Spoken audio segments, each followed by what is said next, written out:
ఓం నమ శివాయ. ఓం నమో నారాయణాయ. ఈరోజు మోక్షద ఏకాదశి. మార్గశిర శుద్ధ ఏకాదశి, శుక్లపక్షంలో వచ్చే ఏకాదశిని మోక్షద ఏకాదశి అని పిలుస్తాం మనం. ఈ రోజున ధర్మరాజు శ్రీకృష్ణుణ్ణి ఒకసారి ఇలా అడిగారు, మార్గశిర శుక్లపక్షంలో వచ్చే ఏకాదశి పేరేమిటని, అలాగే ఆ ఏకాదశి పాటించే పద్ధతిని వివరించమని శ్రీకృష్ణుణ్ణి అడగగా, ఈ ఏకాదశిని చేయడం ద్వారా వాజపేయ యజ్ఞ నిర్వహణ ఫలం కలుగుతుంది అని శ్రీకృష్ణుడు ధర్మరాజుకి బోధిస్తున్నారు. దీని ప్రకారం పూర్వం ఒక కథ కూడా ఉంది. ఈ కథ తెలుసుకునే ముందు గీతా సారాంశం గురించి, అంటే ఈ రోజున మనం భగవద్గీత జయంతిని కూడా జరుపుకుంటాం. దాని గురించి వీడియో చేసి పెట్టాను. మీకు రిలేటెడ్ వీడియో లింక్ ఉంటుంది. అలాగే కామెంట్ సెక్షన్లోని డిస్క్రిప్షన్లో కూడా లింక్ ఇస్తున్నాను. మీకు నచ్చితే కనుక అది కూడా చూడవచ్చు. ఇప్పుడు మనం ఏకాదశి కథ గురించి తెలుసుకుందాం. వైకాననుడనే రాజు చెంపక నగరాన్ని పాలించేవాడు. ఆ రాజు ప్రజల పట్ల ఎంతో అనురాగంగా ఉన్నవాడు. వేదజ్ఞాన పారంగతులైన ఎందరో బ్రాహ్మణులు అతని రాజ్యంలో జీవించుచూ ఉండేవారు. అయితే తన తండ్రి నరకములో పడి అనంత దుఃఖాలను అనుభవిస్తున్నట్టు ఆ రాజుకు ఒకసారి కల వచ్చింది.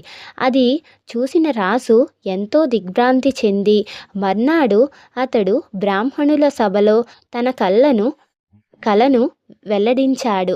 నారకీయ స్థితి నుండి తనను ఉద్ధరించమని తన తండ్రి అర్థించినట్లుగా కూడా రాజువారికి తెలియచేశాడు.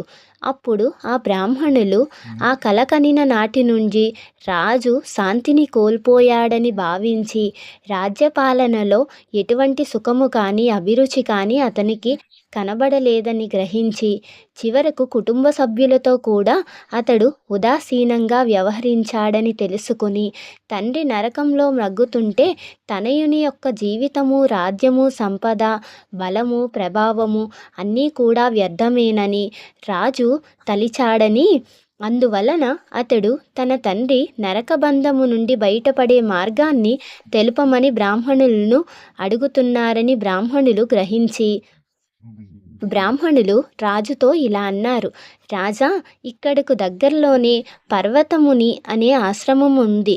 అతడు త్రికాలజ్ఞుడు. నీ స్వప్న వృత్తాంతాన్ని ఆయనకి తెలపండి అని చెప్పి ఆ బ్రాహ్మణులు రాజుకి సలహా ఇచ్చారు.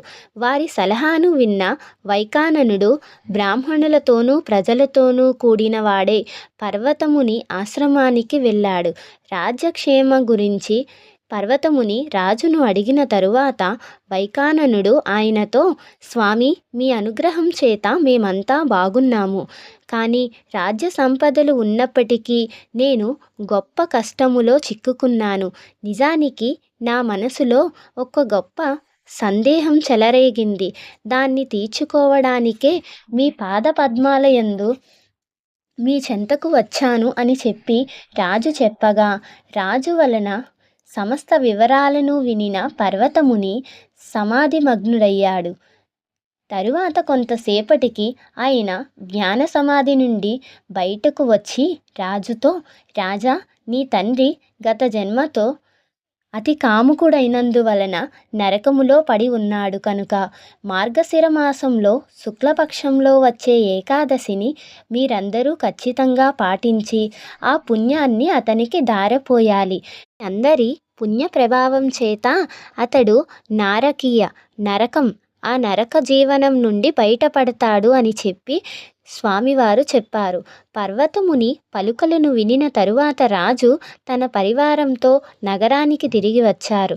వచ్చిన తరువాత రాజు తన భార్యాపుత్రులతోనూ అనునయములతోనూ కలిసి మార్గశిర మాసంలో శుక్లపక్షంలో వచ్చే ఏకాదశిని విధిగా నిర్వహించి ఆ పుణ్యాన్నంతా కూడా తన తండ్రికి ధారపోశాడు. ఆ పుణ్య ప్రభావం చేత అతని తండ్రికి స్వర్గప్రాప్తి కలిగి పుత్రుణ్ణి దీవించాడు. కనుక ఓ రాజా, ఈ మోక్షద ఏకాదశిని యథావిధిగా పాటించేవాడు నిక్కముగా సమస్త పాపాల నుండి కూడా బయటపడతాడని శ్రీకృష్ణుడు బోధించారు. ఈ రోజున ఎవరైతే ఈ ఏకాదశి విధి విధానంగా ఉపవాసం ఉండి ఏకాదశి వ్రతం పూర్తి చేస్తారో వారి పాపములన్నీ కూడా పోయి మోక్షాన్ని ప్రసాదిస్తుంది. వీడియో కనుక నచ్చితే లైక్ చేసి, షేర్ చేసి, సబ్స్క్రైబ్ చేయండి. Thanks for watching. ఓం నమో నారాయణాయ.